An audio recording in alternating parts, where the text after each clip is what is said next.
Ouais, je me présente, je suis Mamadou Moussa Sall, habitant de Ndiakhat. Un habitant de Ndiakhat. Ndiakhat se trouve dans la commune de Kermoussa.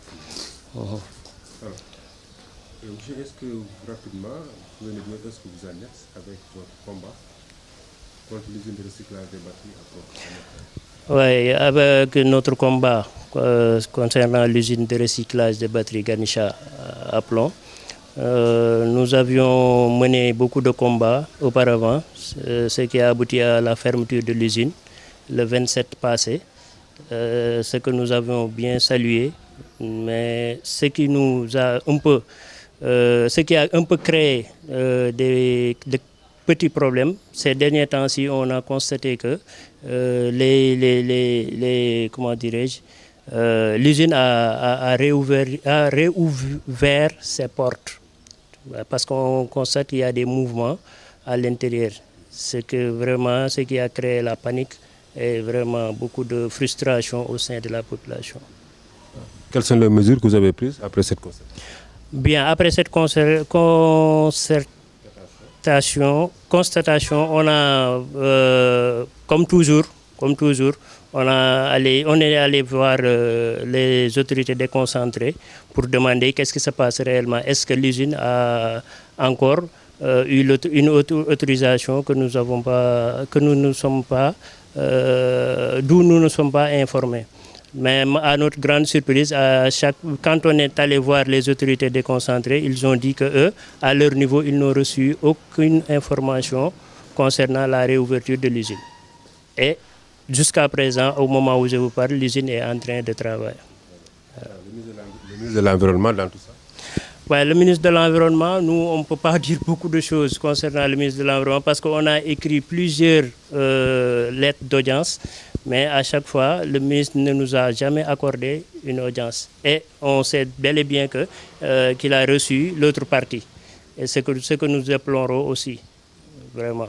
On aimerait bien qu'il nous reçoive, qu'on puisse s'expliquer, qu'on puisse trouver un terrain d'entente concernant l'usine. Mais malheureusement, jusqu'à présent, il n'y a pas d'issue.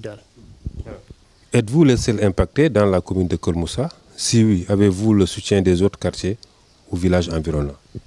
Bien sûr qu'avec une usine de ce type, donc, les impacts, donc, ça dépasse Ndiakhat. La commune de Pout est impactée, la commune de Kermoussa aussi.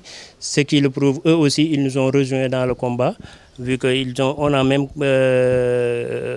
recensé beaucoup de pétitions que les délégués de quartier s'en chargent. Ils vont bientôt déposer les pétitions auprès du gouverneur pour eux aussi montrer qu'ils sont dans le combat. Comment se manifestent réellement ces impacts sur les populations?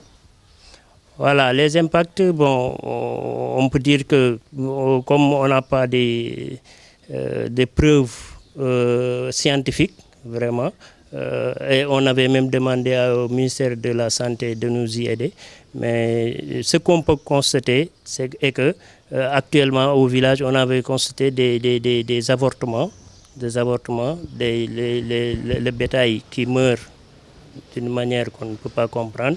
Les volailles aussi, perte de volailles, des bétails. Il y a surtout les avortements. Et le mal de gorge chez les enfants. Quelles sont les prochaines étapes de votre combat? Bon, les prochaines étapes, nous avons enclenché une procédure judiciaire. Donc pour clarifier la chose auprès de la justice. Donc la procédure est en cours. Donc, et nous, on est prêts à mener le combat jusqu'à la fin, parce que nous, ce que nous voulons, c'est que l'on délocalise complètement l'usine au sein de notre quartier.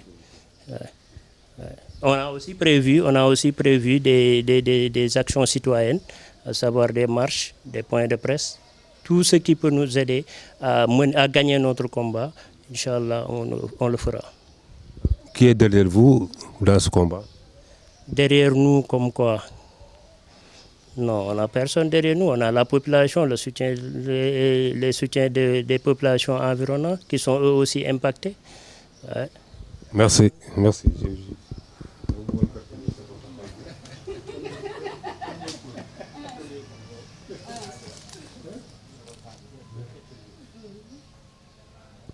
C'est bon.